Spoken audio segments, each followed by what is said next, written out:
I'm Miss Jennifer, preschool specialist with the Bloomington Parks and Recreation Department's Banneker Community Center.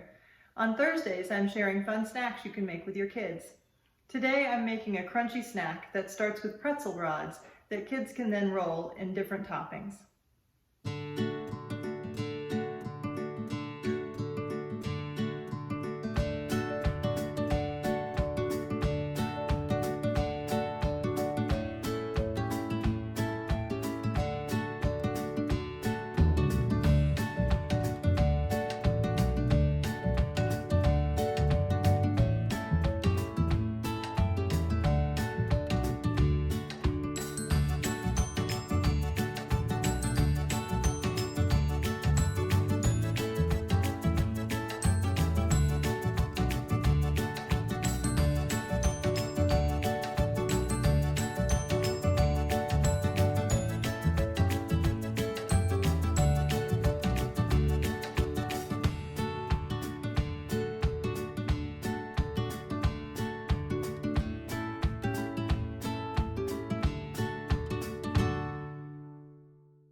Thanks for joining me today.